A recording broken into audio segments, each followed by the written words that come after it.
They call me demon, villain, enemy of light, and lord of shadows. They draw me with horns, bad wings, and sharp claws. They paint me as the essence of evil, the destroyer of souls, the shadow that devours all hope. But has anyone ever stopped to listen to me? Has anyone ever considered that behind every myth and condemnation there is a deeper story than the words of priests, the prayers of the faithful, and the fears handed down from generation to generation?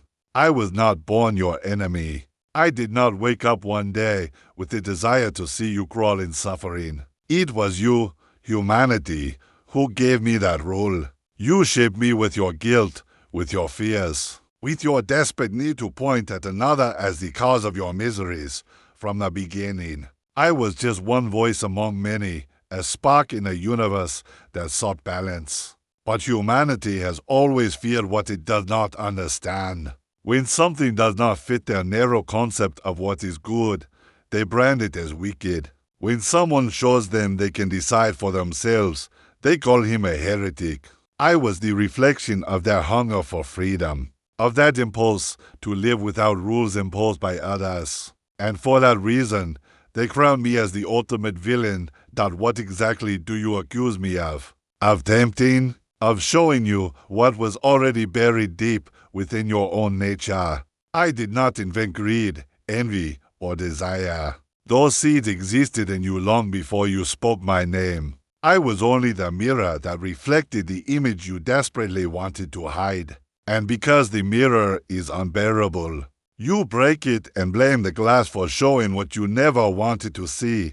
They say I wage wars. But what army have I raised without first finding men eager to kill for ambition? They say I corrupt the innocent. But how many parents abandon their children without me ever whispering a word? You blame me for your decadence, and it is you who build empires upon the blood of the weak. You who betray your brothers for a handful of coins. You who ravage the earth with your own hands while calling me destroyer. Who, then, is the real villain? I have seen kings murder in the name of peace, priests burn the living in the name of faith, merchants ruin entire families in the name of profit. And where do you place all of that? No, don't look at me. I was not the one who wrote those laws. I was not the one who gave you weapons, nor the one who taught you to enslave your brothers, nor the one who forced you to chain animals or mutilate the earth. All of that was born from your own hands. I merely observe, and when I speak, you call me tempter. What you call temptation is nothing more than the voice of your own desires, that hidden part you wish to deny. I show you paths, but I never push you. The choice has always been yours. Yet it is easier to load my name with guilt than to accept the truth. What you fear most is not me, but what you carry within.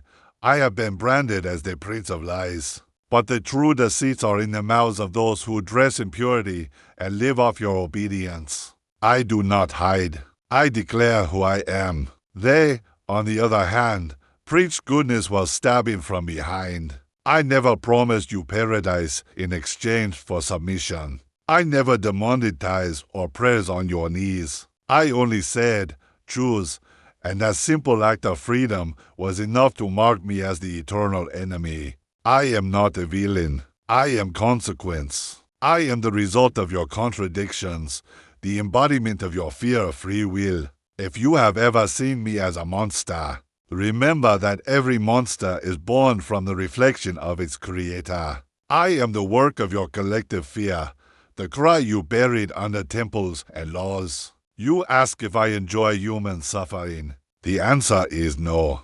I don't need to push anyone into pain. You dive into it on your own every day. And when you do, you pronounce my name as if that absolves you of responsibility. But I do not hate you. In truth, you fascinate me.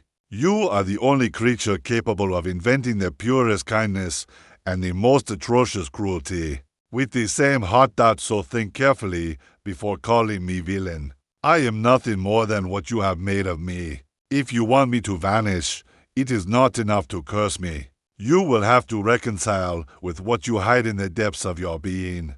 Until then, I will remain here, in the shadow you yourselves cast, reminding you that no one needs a demon to be cruel. No one needs my whispers to betray, and that in the end, the true hell is the one you build with your own hands.